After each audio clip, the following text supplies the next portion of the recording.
So you know that my Xbox controllers are near the end of their life, right?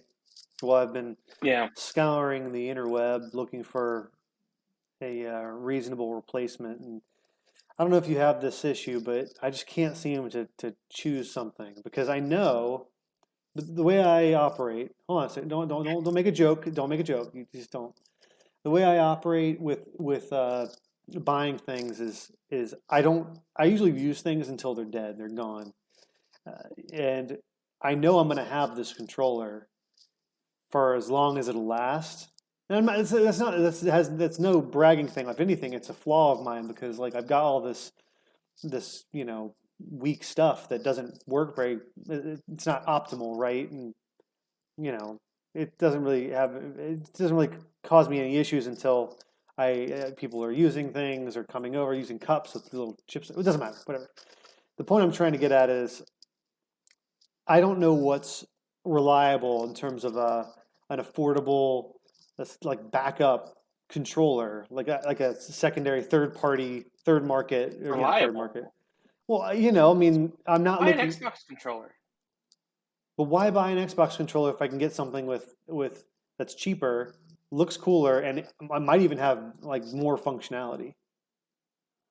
More functionality than the people that designed the console that the controller's connecting to. Yes. Okay. Okay, what? Just spend $60 on a controller, dude. It's not that big of a deal. Just If get you're an Xbox controller. It's not okay, hard. it's not about it being hard, but there are other options that might be better options. You don't want the best option available. You just want the easiest thing. I actually know that tracks for you. It tracks for you the fact that you are so frugal that you will ride something until it dies, and then you cannot possibly make up your mind on what to get next. It's not a matter of So, being frugal, Scotty. It's a matter of being. It's like oh, what? not be smart, because I think for you, being frugal is being smart. No, excuse me. It's not about being frugal. It's about understanding your options and making the best choice possible. That's what it's about. Sure, but there's a point, and I think the point is, there's a point where you could deliberate, and you could have the paralysis of analysis, so to speak, and never act because you're always looking for the best thing and never just finding something that's good enough and just moving on, man. Yeah, but what about the in between where you just take a bit of time to do your due diligence and you end up with the best solution available to you? This doesn't Does that have to. happen very? It doesn't have to be the easiest way, the easiest path forward versus analysis by paralysis and no decision. There's an in between. Do you, I'm trying to find. yeah. I'm just trying. Trying to find a way to work within that in between, within do that you find spectrum. that do you find that you're normally successful finding that in between? I haven't. I haven't thought. I haven't gone back and reviewed the times that I've. I think what the problem is I don't have a process, and that's kind of what I'm asking for. Yeah, I think I need before searching, before beginning any type of search, establish the criteria that I am looking for, and this is just control. And then I have exactly, something to measure against. That's I have not been exactly. well. You got to figure out what you need in a controller. All the belt. If you want something extra, maybe you do a little bit of like just research on what's out there, and then after that, you just use the filters and all the search sites. That's it. You go to GameStop or you go to Best Buy and just do the filters. That's pretty much how I do it, and I'm pretty happy with all my appliances and gizmos. I'm not lacking for anything. Life's just hunky dory for you. Just easy as a peach. Just breezing through. Oh, there's no you never have any challenges at all. You just I want this, I go get it. Boom. I I definitely have challenges, but I can never. I can't say that picking a new controller has ever been a challenge in my life. So You can tee in on one example that doesn't apply to you, but that's not productive, I don't think, for the conversation. no, probably not. That's Are we one. That's record? one for me. Okay, gotcha. That's one for you, huh? Um, did you see the Tyreek Hill trade? Who's Tyreek Hill? The Dolphins are about to be dangerous. The Listen, Dolphins are about. I Hold on a second. The Dolphins are about to be. I mean, they're going after it. I mean, whether it's going to work out or not, who knows? But one thing is I for think sure: there is no excuse for Tua. Tua is this is make or break. Like we will find out very quickly if he is the solution or not. agreed. I can't take credit for this analogy because I saw it on social media right before this podcast. But I think that the Dolphins basically are like the roster building is the equivalent of loading like a 50 caliber bullet inside of like a mini handgun. You know what I mean? Like you've got all these great weapons, but you've got Tua Tagovailoa throwing to him. You I want to try? tried it. You I want to try tried that it. again? I took a risk. I took a risk. I think the risk partially succeeded, mostly failed. I'm not going to do it again. We're just going to go with Tua. Oh, that's interesting. A partial success. Yeah. Hmm. Don't know if that exists. Oh, it definitely exists. No, I won't go there. It's I too mean, early. It's too early in the episode. I don't want to pontificate as to the what is success, what is failure. So we won't do that. But yeah. I think that listen, I'm not tying my horse to any quarterbacks anymore. I'm done. I'm done in analyzing quarterbacks and whether they're good or not. Oh, really? We I definitely. still thought We. Carson Wentz was viable. I I was I can't I'm not about to sit here and tell you that Tua could be amazing. I have no idea. I don't know anything about football. This last week and a half, Scotty, has just beaten me down psychologically in my sports world. I'm exhausted. I'm tired. I don't know I don't know down from up. I'm backwards. It's all bad. I just read something here. You can tell me how good I look in my blazer. Actually, you don't need to because here's the tweet. I already had it. It's the wildest off season ever, right? This is yes off season, sure, but this is like the last 2 weeks. In no particular, this is not chronological. Um, Tyreek Hill traded, Russell Wilson traded, Devontae Adams traded, Deshaun Watson traded, Brady unretired, Rodgers unretired. Oh, sorry, Rodgers returned. Von Miller got $120 million from the Bills. Wentz was traded. Khalil Mack was traded. Amari Cooper traded. Matt Ryan traded. Julio Jones cut, and Baker wants out of Cleveland. So that's all within like 2 weeks.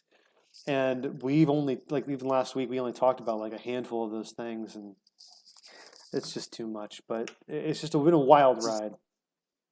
this is probably the craziest off season in recent memory. I mean, we haven't even drafted yet. Just imagine what will happen in the draft. I mean, the draft is still a month away for crying out loud. So who knows? I mean, who knows what the rosters are going to look like? The teams are going to look like. Like it's already nuts. So yeah, it's the craziest off season I've ever experienced. I think. I don't know about you, Yeah.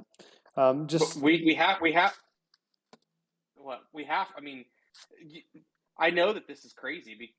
This off season is crazy because you haven't even sent me like what we're talking about today. Like I'm on edge. I don't even know what's going on because you know we have no agenda. What's going on?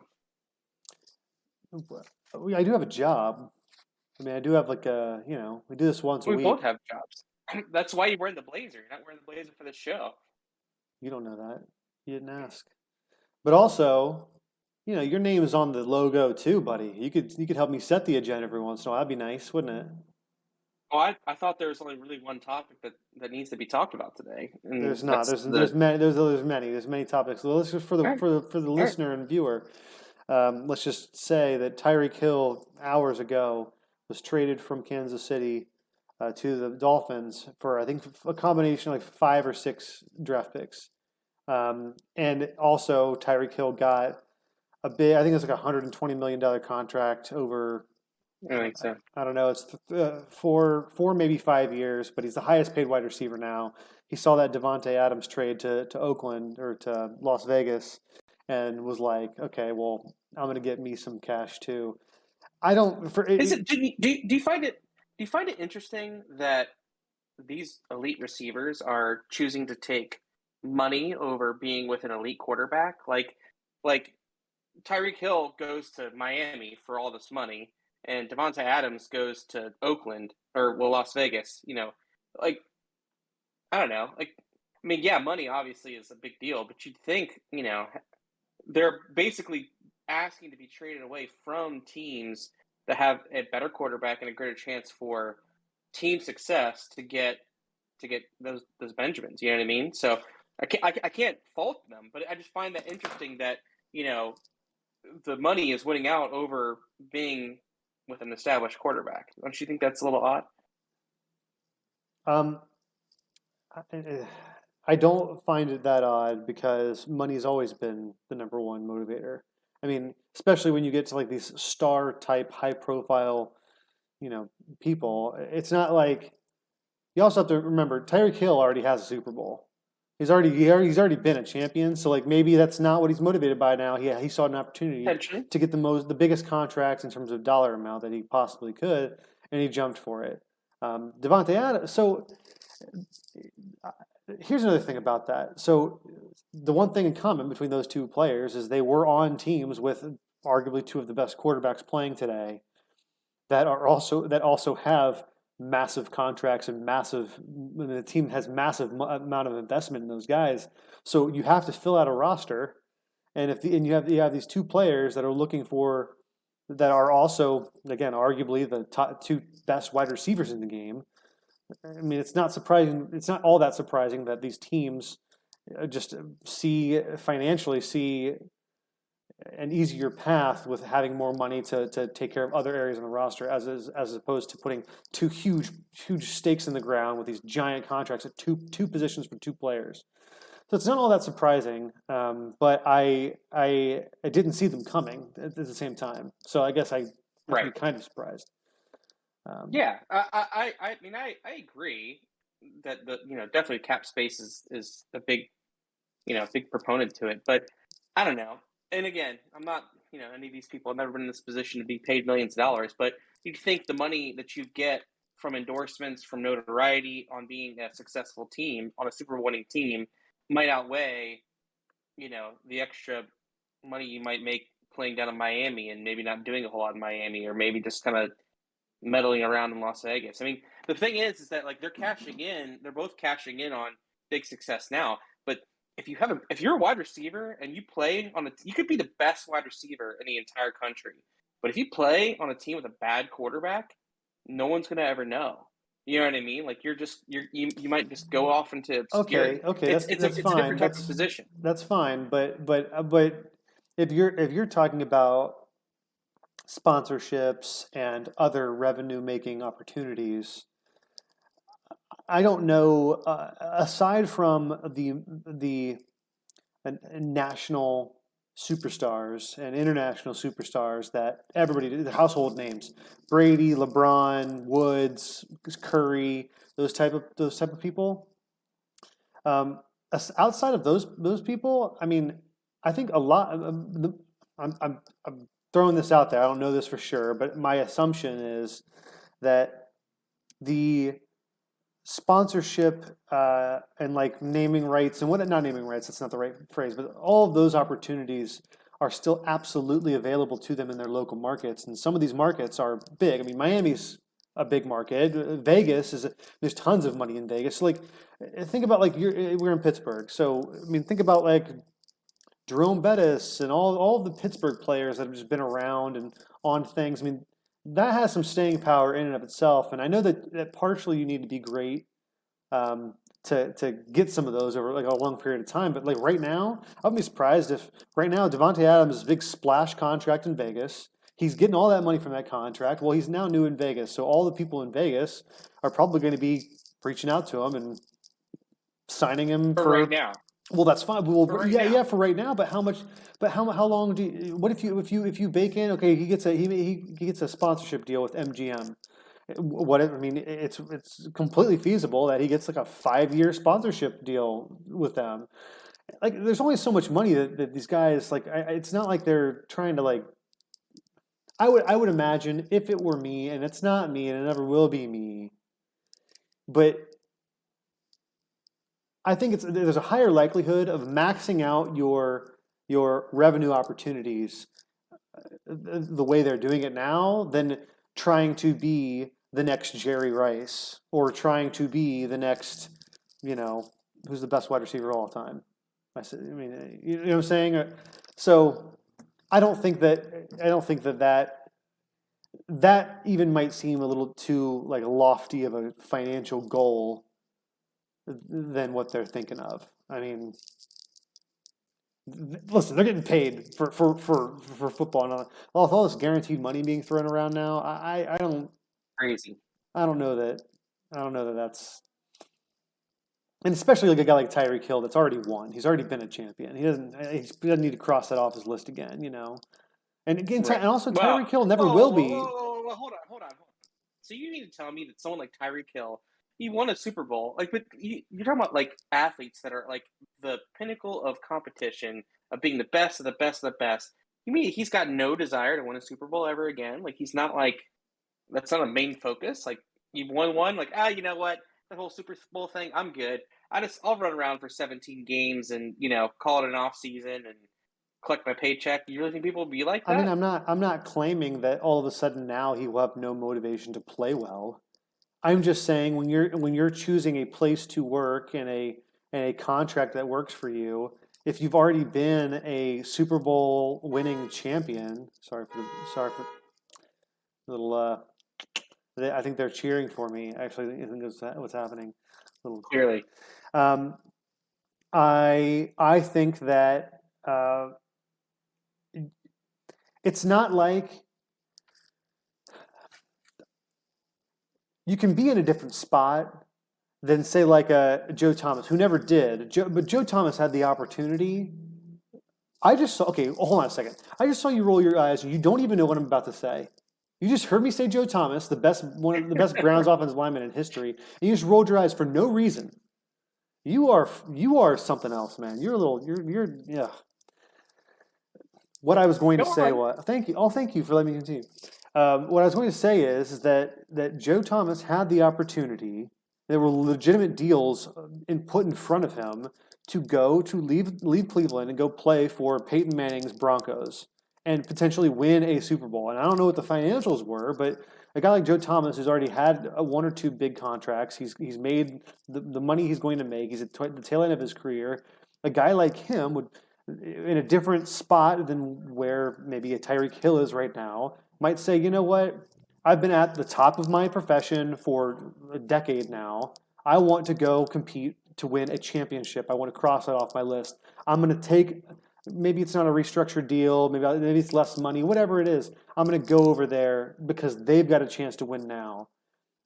I think that's completely reasonable to think that Tyreek Hill might not look at himself that way. He's like, if football wise, he might have more he wants to accomplish in terms of his own personal, accolades and everything. But if you're giving me a lower contract value here with a team I've already been a champion here versus a really high contract over here. Do you know what I'm saying, Scott? I feel like the more I talk, the more I'm just blabbering. But the point has been made, and it's real, and you'd better recognize, Jack. That's all I gotta say. Well, I'll say that it definitely makes. I mean, I get why Tyreek Hill did that.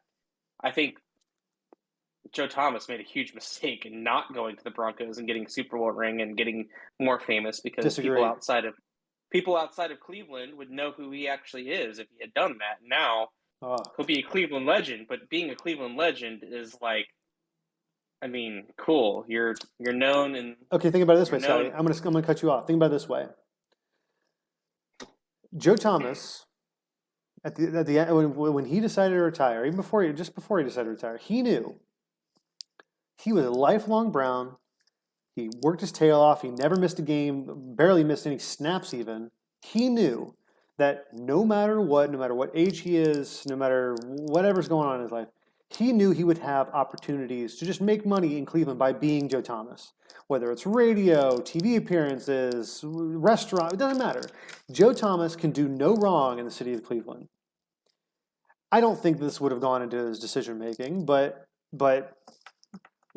it's not unreasonable to assume that if the last 4 years of his career, if he decided to go to, he essentially, literally left Cleveland to go try to be a winner somewhere else.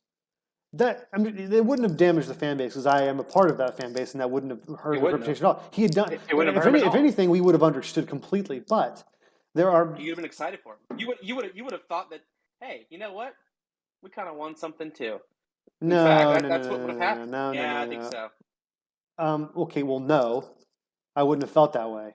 You think I feel good about OBJ? You feel like I feel like we won a little something because OBJ. OBJ, listen, OBJ is different. I will say, Okay, well, I'll tell you just from my own experience because I have a very similar type of an analogy. Andrew Whitworth, who was a long-standing Bengals tackle, who in fact wanted to play with the Bengals still. The Bengals moved on, and then he went with the Rams, and he won a Super Bowl with them. He was the Walter Payton Man of the Year. I mean, he could potentially be in the Hall of Fame too, and he won a Super Bowl ring. And well, yeah, it's not the same because they beat the Bengals to get that ring.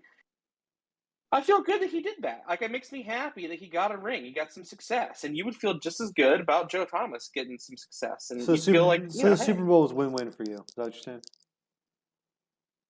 it wasn't as much of a lose-lose as if they had lost to the Buccaneers, for example. There were some wins. There were some silver linings. Listen, there were some silver linings. Scotty, you could look around any roster in the NFL. The chances are is that somebody played for your team at one point.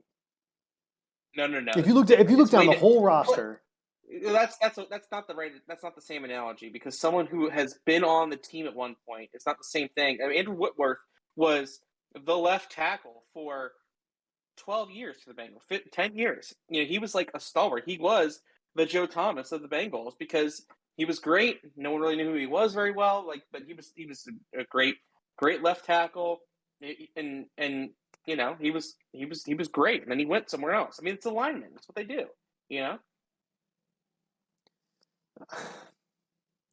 I think we've strayed a bit from the topic at hand here.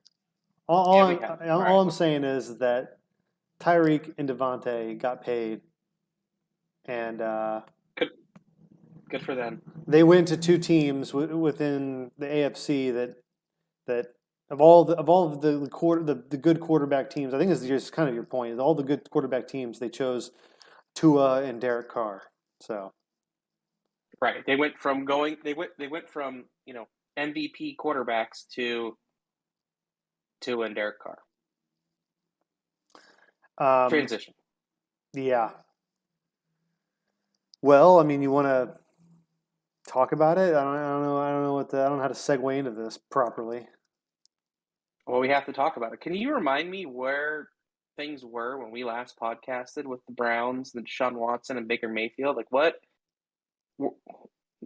did we leave off at there? The Browns were announced to be out of the running for Deshaun Watson, and it was with the Falcons and the Saints. That's right. And he had tweeted out his thank you to the city. No hidden meaning, which I have come to feel is some hidden meaning. With some, I don't even know. You know what? It's in my nature to just take people, the benefit of the doubt, take them at their word, right? I mean, yeah, but I'm just saying, that means that I'm wrong most of the time, and I probably lend myself to being taken advantage of by ingenuine people, ungenuine, disingenuous. Nice, you got there. So when Baker put that out, and the believer in me still feels like, you know what, he at that time he didn't know what was going to happen, and he still doesn't know what's going to happen to him, and he was really just saying thank you. That could be legit. I mean, I'm sure he does appreciate the fan base on a certain level. I mean, it was 4 years. It wasn't nothing. It wasn't a cup of coffee. So at that point that he sent that tweet out, he knew he'd played his last snap in Cleveland, I think. Okay, we can't prove that. Speculative at best. It is speculative, but you don't do that. You don't publicly thank the city and say, oh, I don't know where I'm going to be or where my next steps. Like, I gave my heart to this town. You don't say that stuff publicly in that way amidst all of the conversations and stuff like that. Yes, but again, we're playing the Unless you've result. already I mean, we're playing the result well, a little bit. I mean, we no, no, know no. that now, The but next day when he was out, but when he was out, like after Watson was out of the running in Cleveland, or Cleveland was out of the running with Watson, the Baker requested a trade. He, in his mind, he made it up that he's done. He's out.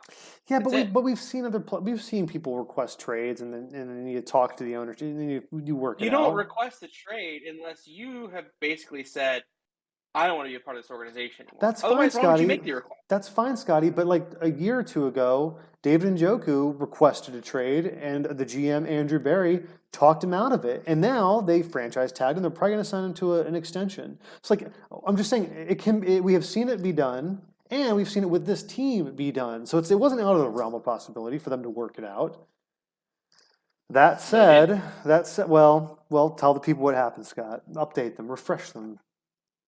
Well, Deshaun Watson decided to change his mind after the Cleveland Browns decided to unload a dump truck worth of cash. What was it, $240 million of guaranteed money for 5 years? 230. 230, yeah, $230 million of guaranteed money for 5 years. They gave up first round draft picks for the next 3 years, a few thirds and fourths, peppered in there too. They basically they put all the chips in on Deshaun Watson. They pushed it in and said, this not indicted sexual harasser, accused Oh, sexual harasser, accused sexual harasser is going to be the face of our franchise. Is what they decided to say, and and his skill of football it outweighs all the other things that the city of Cleveland has going for it. It outweighs Baker Mayfield's contributions over the last 4 years. They're gonna invest the entire future into Deshaun Watson. It's what basically has been yeah. decided I mean, over the last. they told you how they value a top 8, top 5 quarterback in the NFL. They've told you that to them it is worth multiple first round picks and a shitload of money. So, based off of, I mean, think about the playoff teams last year. I mean, think about the team, just the who's seen success in the NFL over the last decade. It's you need to have a top a worst a top 10 quarterback. So if you're going to actually compete, so that's what they valued it at. Their baggage and all, and they're going for it. I mean, what you can't say is that they're not doing everything they can to just win games. They're doing literally, they are giving it all to win some games.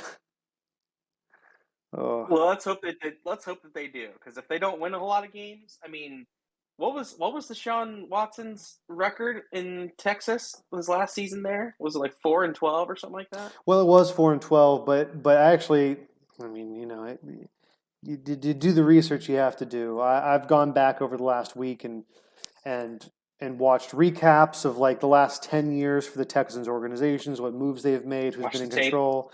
Not Yeah. necessarily the tape. I have watched some highlights now, but more so like looking at like the path that the franchise has taken under Bill O'Brien and the different quarterbacks they've had, all the way back to when the season right after Schaub left. So like it's going all the way back and looking at all the stuff. And yeah, so the last season that in 2020 they were 4-12, but the defense is horrible. And if you remember Mm. that video of like the last game that J.J. Watt and Deshaun Watson walking off the field, and Watt was basically apologizing. He's like, I'm sorry we've wasted like a year of your career and all that stuff.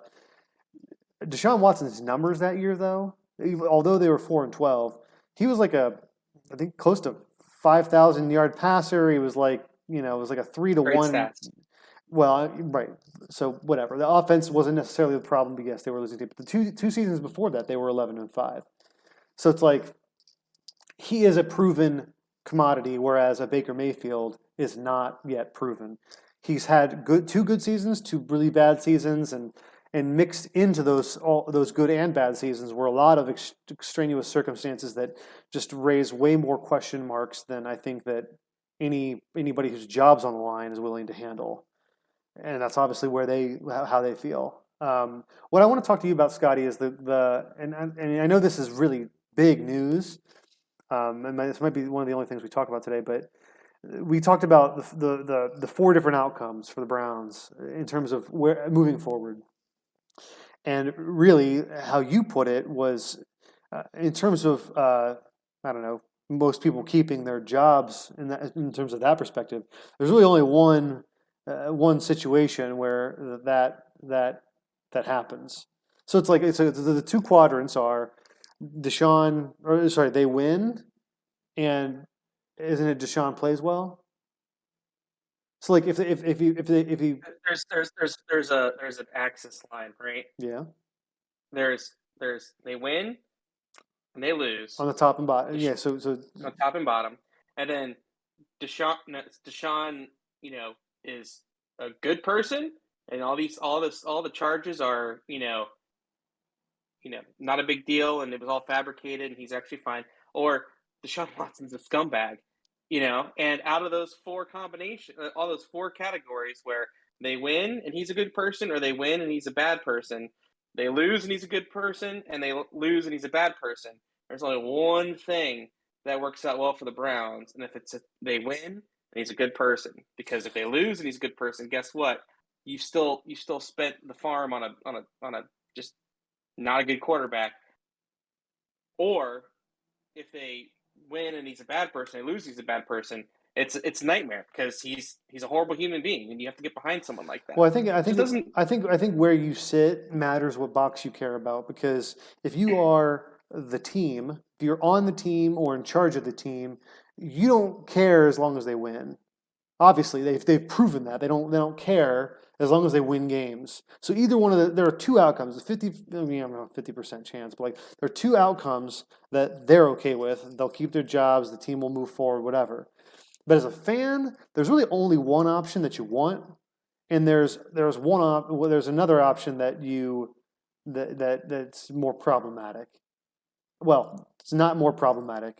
If they win and he's a bad guy, like it's gonna be tough. It's gonna take like all the joy. It's like yeah, I've got this really nice steak dinner in front of me, but like you find like a bug underneath it. Like it looks fine, smells fine, tastes fine, but I don't want to eat this shit. This is not good. Like you just know something's wrong about the situation here. Okay, you fucking find a roach Yeah. under your steak. Can you imagine that scenario? Like how Yeah, that would ruin your meal. And if it doesn't, that would it be absolutely should. that. Yeah, it should, and that would be the metaphorical equivalent of Deshaun Watson actually being a scumbag, and the Browns winning a Super Bowl.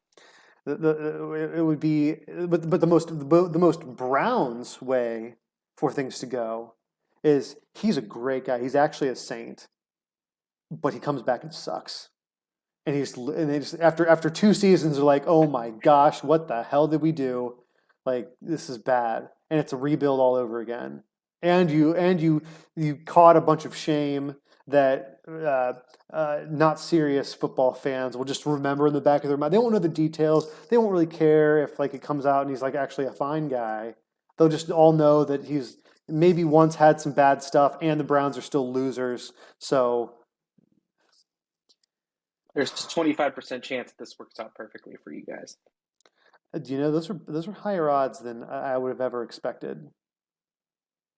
But the one thing is for sure that success for Deshaun Watson and the Browns, well, really just the Browns, because success really only looks like multiple playoff appearances, multiple playoff wins, and within the next 5 years. I mean, this is if they ever had a window. I mean, it's going to be the next 2 3 years, right? I mean, it's go time. So like, if they don't win something substantial or meaningful here soon, then it's going to be a problem. I mean, so Yeah, yeah. I've got It's a bummer that they're in the one of the toughest divisions, and definitely the toughest conference in football is the problem. they are in the toughest conference. I don't know. I think it's telling that the Bengals have worse odds to win the AFC than like the Browns do right now. I mean, you can roll your eyes and be like, you call it BS, but like, I think there is something to be said about the Bengals. And you've said it yourself, they're a year too early. So, like, okay, well, now they've made it somewhere. And yeah, okay, they're retooling things, but the magic, the special sauce that pushed them there. Now, well, here's the problem, Scotty. Now their expectations. Last year, you had the luxury of not having any expectations, even when you went to the playoffs, especially when you went to the playoffs. Nobody was expecting you to win the division last year, but now, especially people in that building, that is the expectation, and there's pressure. And you don't know what the rest of that whole team that functions as two units, offense, defense, special teams, 3 units. You don't know how they're going to respond to that. So I think that's a huge variable that can't be ignored. And just say that I they're the front runner to win the division when you still have Lamar Jackson and the Ravens. You've got the Browns now who have a much better quarterback, which a lot of people said was the only thing keeping them from even being even better. So I wouldn't just assume that the Bengals are a lock for it. the Bengals, the only silver lining to the Bengals losing the Super Bowl is that left them even hungrier than they were before. They are already now a better team than they were 2 months ago with the three offensive lineman signings that they got. They On they are paper, yeah. already a better. They are already. This is really good paper. Trust me. The Just saying, offensive it's on line was paper. awful. The offensive line was awful before. They gave up 9 sacks to the Titans. They gave up 7 sacks in the Super Bowl. They have a better lineman now. It's unquestionably they're a better team. And they're young. They're young. They're so young. Like I said, like you said that I said, they're a year away from being where they need to be. Guess what? They're going to be a year stronger now. They're going to go to the Super Bowl again. They're going to win it this time. They're probably, I mean, they got a tough schedule, so they're going to lose some games, but they're going to win 12 games at least this year. They with the AFC the way that it is, 12 games will be the number 1 seed. They're going to have a first round bye rather than having to beat Tennessee in Tennessee, which they did. Rather than having to beat Kansas City in Kansas City, which they did. Those are going to be home games. They're going to have a first round bye. They're going to breeze into the playoffs. They're going to beat I don't know, the Bucks or the Packers or the Rams again because they're going to be a better team. It's going to happen. Bottom line. So You're a good fan. You're a good fan. I just don't know if that's all you are. I want to hey, talk about whatever, man. I want to talk about Baker. All right, where's Baker going to go? What's going on with Baker? So to date, Will he find success? so to date, Baker, and this is what Wednesday at about 6 o'clock p.m. Baker has not found a landing spot, and the teams that he wanted to go to, he wanted to go to Indianapolis. They signed Matt Ryan. We haven't talked about that. Matty Ice goes to the Colts. Frank Reich, whatever the Colts are doing, is just kind of hilarious to me. They're just grabbing a whatever, veteran QB. They're just saying like, hey, we're one vet QB away from really competing, and they've been doing it for a little while now. So they kind of need to actually prove that that's a good strategy. But whatever. Mm-hmm. But yeah, I mean, the Falcons signed Marcus Mariota to a 2-year deal, so presumably he'll be the starter and then compete with whoever the Falcons probably draft. The only really, I mean, I'm surprised that if the Texans were interested in Baker, he probably would have been included in the Deshaun trade. So I think that they have their Yeah. eyes somewhere else. The Saints re-signed James Winston to a 2-year deal, so presumably he's going to be the starter.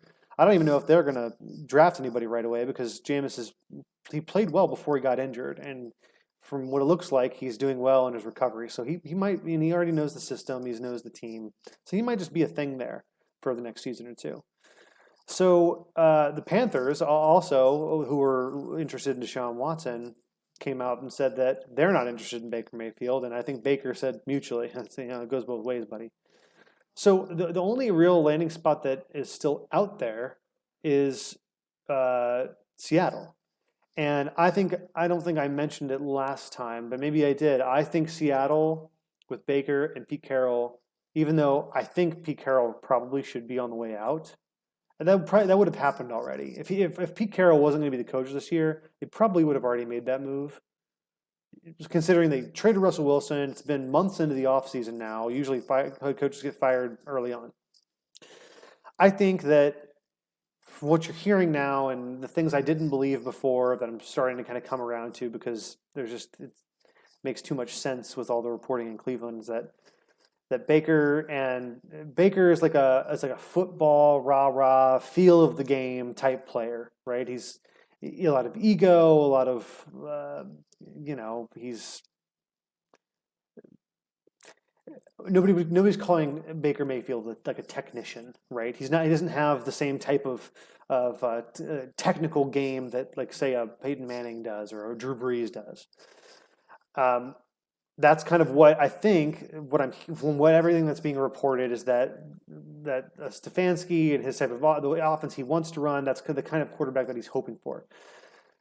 Pete Carroll, on the other hand, I think is you know him by now. His personality, he's a player's coach. He's like a you'll get it next time. Get on out there, kind of whatever, kind of a coach. He's a player's coach. He buys into that kind of college mindset. He just is so suited to the college game. He's had success in the NFL, which I'm surprised he hasn't gone to the back to college. I know I'm babbling, but it all makes sense to me. I think Baker with Pete Carroll would be a good fit, if nothing else. Whether he does well, whether he plays well, I don't know. But I don't know. When I talked to you about it off camera, you made it sound like that seemed rational to you, Scotty. But now you're like about to pick me apart or something. Tell me what you think. Well, there was some things that you said that I was kind of okay, That's just but the nature of the game, buddy. I know.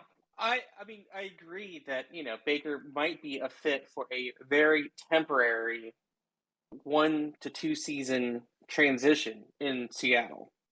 Sure.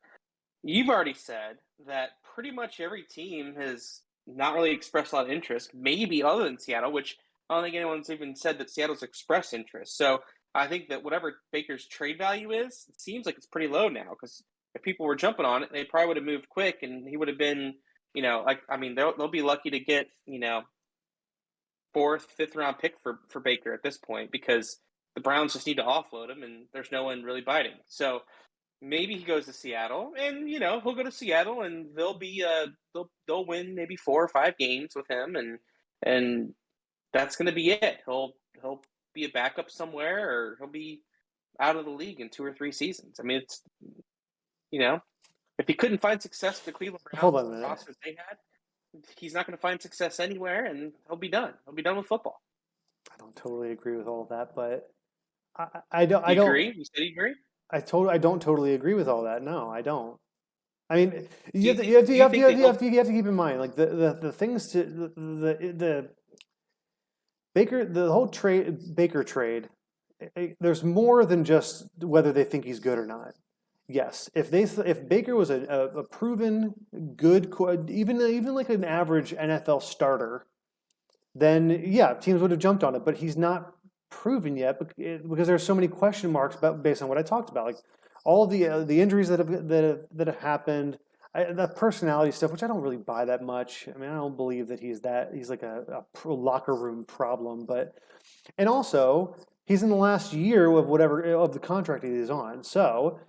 You're basically looking at a team to take on a quarterback that's going to bring a lot of noise with him, that is coming off of shoulder surgery, that is also going to be looking for a long-term contract, like at no later than halfway through the season. So like you have to have a team. Yes, yeah, absolutely. So you need a team that's willing to at least handle all of that stuff. I don't think there are a lot of teams that want that. He's not going to be looking for a contract. He's going to be looking to play as best as he can to get a contract after the season's over. There's no way with Yeah, the way that everything's gone down yes, now. but if he goes somewhere and plays well for the first 6 weeks, hey, the shoulder surgery is not an issue. I've shown that I can play and win some games with the team. Why wouldn't you extend him? I mean, that was what he would say. I mean, you can say he's not going to, but I'm talking about the plausibility if he was of smart, it. he would never be. If he was smart, he would never be like that halfway through the season. So you think he's done? So you think he's done? No, I just said if he was smart, he wouldn't be demanding a contract halfway through the season to the point that it would be a concern for an organization to not bite on him. Because that's what you said. That that's Yeah. part of his baggage. That he's good. He's not gonna look for a contract extension halfway through the season when he's starting off with a brand new team. He's gonna look to win as many games as possible and see what happens afterwards, because that's just what you do. Number one. He could have done that in Cleveland. Once it was reported that Browns were out for Deshaun Watson, he still requested a trade. He could have done that. That was the situation he was set up for Because he knew with a team that he already knew. Cleveland, because the team wasn't going to commit to him. The team never was. That's why he never. But it's not about but it's not about committing to him. It's about, okay, you're saying that he's gonna no matter where he goes, he's gonna play one season, and he needs to play as well as he can for whatever team wants to sign him later on. That's still the situation that he had in Cleveland. That's exactly and with a team he knows and players he knows. So like, it makes no sense to even request a trade if that's what he's expecting to go down. If he's comfortable going to a place and just saying, I'm 1 year prove it deal, because he had that. I mean, go back to Cleveland, play well. Even if you know you're not going to get extended by Cleveland, they still need to win games. You still need to prove what you can do, that you can come back healthy and play better than you did in 2021. So that doesn't make any sense that he wouldn't be interested. What? He knew Cleveland wasn't the place for him after the trade talks, and so he wanted out. And that was it, to go do that opportunity somewhere else. He said in his mind, he's like, "Oh, all right, well, I'll play for a team that would believe in me," and it's showing that no one really believes in him because no one's trading for him right now. So listen, Baker Mayfield will not be. He'll be a backup at best after this upcoming season. He might start somewhere. After that, he's going to be a backup at best. Wouldn't be shocked in 2 years, maybe 3 years, he's not in the league anymore. He wants a big money deal. He's not even going to be a quarterback pretty soon. Tell me I'm wrong. Do you think? Hold on. Here's my question. I don't want you to go off on a thing. Do you think that Baker Mayfield is going to be a franchise guy for a team in the NFL in the second half of his career? I think there's a possibility that he is. There's a possibility he is. All right. I certainly don't think he's just going to straight up flame out. I don't think that it's just going to be like, he's the personality that he's not going to do well as a backup, and he's going to be backup caliber here, like right now, like this season, next season. He's not. I mean, there's not. Scotty, listen. The only reason the Browns moved on, I mean, unless we don't know definitively whether there were serious chemistry issues between everything that was going down. But football, all we know for sure is that the Browns knew that he wasn't their guy for the next 5 years, because they would have locked him up if they thought that. That's all we know for sure. No. The only reason the Browns moved on in the first place was because they identified a proven quarterback option that was available, and they went after it. They saw Deshaun Watson as a better quarterback. That doesn't mean that Baker could never have had success there. I mean, again, he had success. He took him to the playoffs and won a playoff game. So it's like that's not what I said. What I said is that it was clear that the Browns did not think that Baker was going to be their franchise quarterback for the next 5 years. That was very clear. They didn't extend him. Forget the Watson trade. The fact that they didn't give him a long-term extension, they knew that they were looking into the Watson thing for months. So like that feed beats, right, because they knew that Baker, if Baker was the guy, if Baker was like listen, because there's a lot of teams. The problem I have with you, Scotty, is that you talk in such absolutes. You talk either it's black or it's white. You see like all or nothing. There is in between. There is a realistic scenario where Baker isn't ever going to be a top 15 quarterback in the NFL. But that does not mean automatically that teams should absolutely give up all hope on him. I mean, Tannehill's still playing. Tannehill's not a top 15 guy, but there's a team in a system and coaches. He's not. He's just not. And talent-wise, maybe in the stats, but I don't even think that's true either. So to say that there's no in-between area that Baker could fill for a team and have success, because it's a team sport after all, I disagree with that completely. There's absolutely a lane that Baker Mayfield could fill. Jimmy Garoppolo is about to start for a team. No, seriously, Scotty. Like it's not all about like you have to. I'm irritated by the whole point here. the lane that he is in right now is that he will be a starting quarterback for a team that is in transition, in the middle of a rebuild. He will be that quarterback for a season or two, and then that's it, because teams that are fully rebuilding won't sign him because they want someone younger, because Baker's getting old now, and a team that's actually looking to Baker's getting old. He's 26 years old. I think he's 25. I don't think he's that right, old. and after a year or two, he'll be 28 or 26, 27, Deshaun 28. Watson's 27. Deshaun Watson is apparently a significantly Scotty, better quarterback. you're wrong about it. You're talking about what you think is going to happen. I'm just talking, but you're not talking about the possibilities in between. You see how you believe it's going to happen, and that's the only thing. Sure, anything can happen. He could be the next Joe Montana. Scotty, He'll get picked up by the Seahawks, and they're gonna forget all about Russell Wilson. Baker Mayfield could plant a big Seahawks flag in every single stadium that he goes to. That could happen. But what's probably going to happen, based on all the science, all the analytics, all the organizational moves, the input from other teams, and the interest in him, is that Baker Mayfield's time as a NFL starting quarterback is probably done. And his personality, his style of play, does not suit the backup role well. You don't know anything about his personality or his style of play. That's what I'm saying. You have all this prejudice against the dude. You've never given him a chance. You don't even know how he couldn't even tolerate his team considering another quarterback other than him. He wanted to get out of there. Therefore, he's not going to be a backseat guy. If he was a backseat guy, he'd be like, "Hey, listen, yeah, I'm really glad we got Deshaun." That's fine, Scotty. But what you're ignoring is the fact that he can play football well. He has had two great. He set the rookie touchdown passing record. I mean, on 3 fewer games in the season. I'm just, that's not nothing. The rookie touchdown record. Whoa. You're being really condescending right now. I know. I'm sorry. You're acting as though he can't play football, and that's not true. Of course, he could play football, but we're talking about winning in the NFL. He could play football, sure. He could if he played in the Canadian Football League, he might be a star. You're saying he's not one of them. He could play football. I'm saying that the Cleveland Browns didn't think that he was a quarterback. Okay, well, why'd you put the stank on Cleveland Browns? What was that for? Because it's the Cleveland Browns, Kevin. It's the Cleveland Browns. You're a completely biased. I can't talk. It's so hard to talk to you about some things. No. It's so difficult.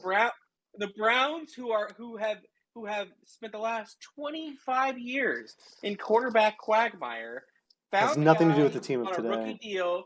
They let him go, they let him kind of go and play, and they knew that he wasn't really. So what did they do? They invested their entire future in $24 million on Deshaun Watson, who hasn't even played a football game after a full season, who has a troubled outs off the field record right now. Excuse me, and doesn't have much success on the field in Texas. So they decide to go all in on him. That just shows how little they think of Baker Mayfield, in my opinion. And again, the fact that no other teams are expressing any interest, like, oh, Baker, not even worth a 7th-round pick or a 6th-round pick or whatever. We'll move on. We'll draft someone new, or we'll sign somebody. That should be telling. If he was that good of a quarterback, if he was actually going to, do something out there, teams would show interest. This is not that dissimilar from a Cam Newton situation. I'm sorry, but it is what it is, man. You got to read the reality of the situation. Nobody wants him. You have such a small view of how, like, you don't factor in anything other than you were like Mad Dog Russo. You know who that is? You're like Yeah, I've heard of Mad Dog. You're like Steve. Yeah, you're like, oh, he can't be great because he hasn't been great. That's what you're saying. He can't be good. Yeah. Yeah. I know, but that's not. You're not taking it. No. You're not looking at anything other than stats and wins. That's all you're looking at. And we're talking about projecting out the potential outcomes for a player that started at Oklahoma for 3 years, maybe even 4, and won the Heisman Trophy, set records in the NCAA and in the NFL, and you're talking about him like just being done. Yeah. All right, Kevin, you're so right. Can you just give me just a handful of quarterbacks that have found immense success in their 30s or really late 20s that otherwise didn't have success in their early part of their NFL career? Matt Stafford. How many? Matt Stafford? Okay, that is a totally different. That's not even the same thing. Excuse me? What do you mean? Baker Mayfield is not Matt Stafford. Well, I'm not. He's Whoa, that's not what you didn't say. You find me an NFL comp to Baker Mayfield. You asked me, show me someone who hasn't had any success in their 20s and early 30s. So that's an answer. Tell me a quarterback who has struggled as a quarterback in their early to mid 20s, and then all of a sudden turned it around and was like a guy who had a shot at taking a team to the Super Bowl. How many players that like that? Lamar Jackson and Josh Allen. Lamar Jackson has been incredibly successful since, and so is Josh Allen since drafted. You're wrong. In fact, you're wrong. You're absolutely. Pause. Scotty had more success than Baker Mayfield. They both have. They both have had way more success than Baker Mayfield. Scotty. Lamar Jackson won an MVP. Josh Allen went. Scotty, Lamar Jackson played so poorly his rookie year that people were surprised that they even brought him back the next year. They retooled the entire offense. They changed their entire coaching scheme, and Lamar Jackson had his MVP season. His rookie year was trash. Same with Josh Allen. Josh Allen wasn't good until that offensive coordinator that just got a job with the Giants. He came. Josh Allen wasn't playing well. These things matter. Like these things, it's not just cut and dry. Like you want it to be to make sense of your little football world here. There are extenuating circumstances, and chemistry and fit on a team absolutely matters. Stefanski didn't draft Baker, so it's like if they were at the helm that draft, they might have taken somebody different, and that's fine. And Baker might have gone to a team that wanted him, and they would have done things differently. Okay, I'm glad that we've seen your true colors. You're just a Baker hater, and you always will be. So okay, thank you. We don't need to talk about this anymore. We're going to move on because you've obviously shown all of your cards. You are biased in talking about this. So I get it. Thank you. I'm glad we've had this conversation. I admit that my view of Baker Mayfield is in line with at least 30 other teams in the NFL. I will admit that. I can't go on from this. We have to break or something. Is there anything else you wanted to talk about? Because this is bananas right now. This is one of the only things. It's been a while since we've done this. I can't stand you right now. This is ridiculous what you're saying, and you're only doing it so that I go like this in the camera.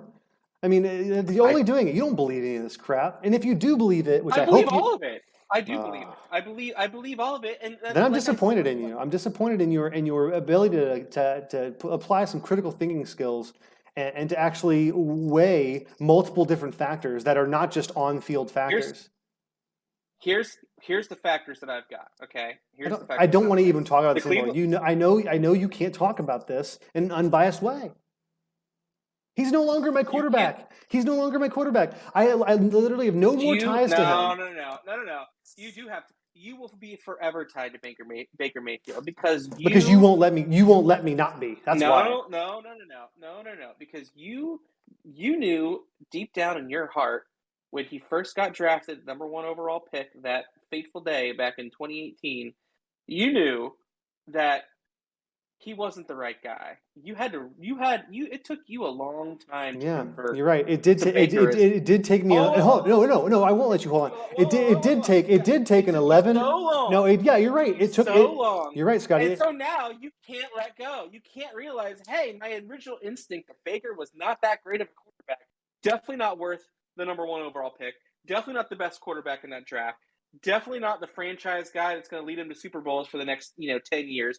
You knew it back then, and you had to buy you got bought in, that one night, that Thursday night football game where they beat the winless Jets and they unlocked the coolers of beer because Cleveland finally won a game in 2 years. See, now you're just You were lashing out. Now you you're were so lashing out. excited. No, You Scotty. were so I wish I excited. could mute He's you. the guy. Scotty, no.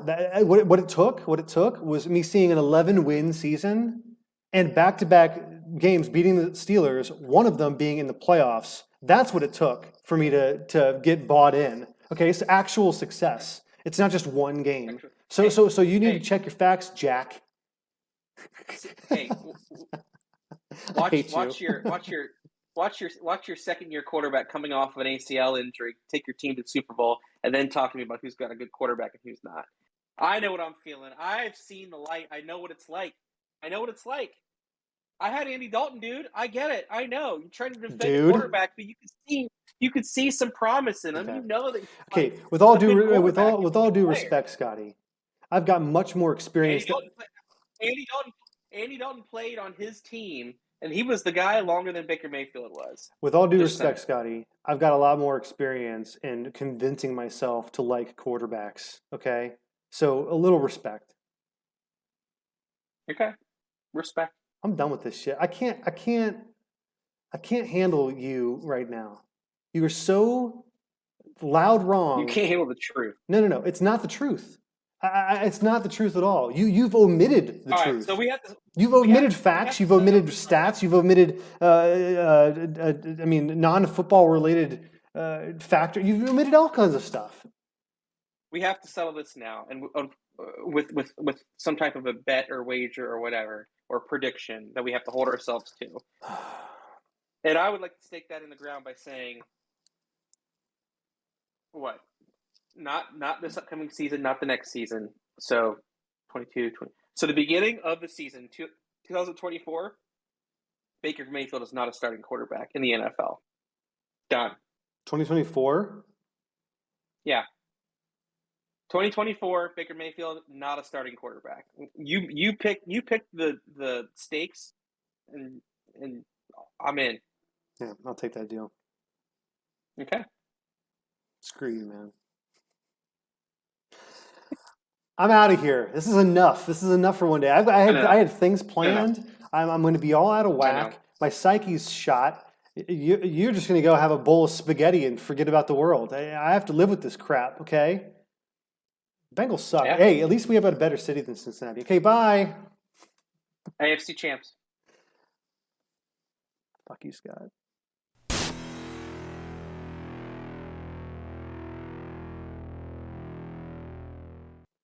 You're so wrong about Baker. It's ridiculous how wrong you are. I am so right, and you know that I'm Scotty, right. Scotty, you're wrong. I mean, Scotty, I'm telling you, if the Browns hadn't looked into Deshaun, they would have gone into the season. They would have had Baker play as last year. They would have been 9-8, and they would have cut him. That would be it. They wouldn't have extended him. That's all that would have happened. That's what's going to happen in his next team. I'm telling you, it's going to happen.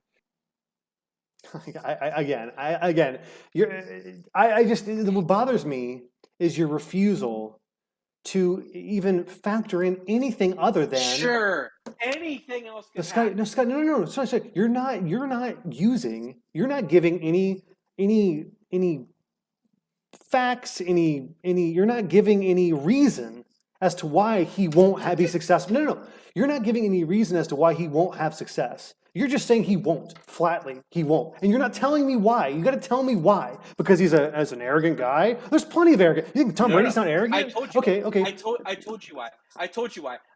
He's not going to have any success because, number one, his own team that's playing the result. Hold on. His team didn't think that he was going to be successful. And on top of that, no one else in the league who's expressed zero interest. In fact, they said they're not interested. They don't think he'll be successful either. This is a big man's league. If there's a team out there that's like, oh shoot, the Browns are giving up on Baker Mayfield. Those guys are dumb. I'm going to make a trade now. What? No one else is interested? Yeah, how about a 5th round pick? Sure, give me my franchise quarterback, suckers. Let me sign up to a big deal. Yeah, like everyone else in the league is like literally unloading dump trucks of cash for other players so that they think that they can improve their team and win some games with. No one's showing any interest in Baker Mayfield. I know, but you're just playing. Therefore, you're just playing the result. You're not telling. You're telling me the reason he won't is because he hasn't yet. That's literally what you're saying, and that doesn't make any sense. money talks, man. The people that do this for a living, the organizations that do this for a living, all the general managers in the NFL who do this for a living have not expressed interest in him. Therefore, how on earth could me, a layperson, say they're wrong? They're making a mistake. They're totally sleeping on this guy. They're not. They're not. Because you don't have all They're the not. information. You're not I in the don't need to building. have You're not the in the only meeting information- rooms. Those Yes, things matter. Exactly. But the people that are in the meeting rooms, the people that are in the buildings, are also saying no to Baker Mayfield.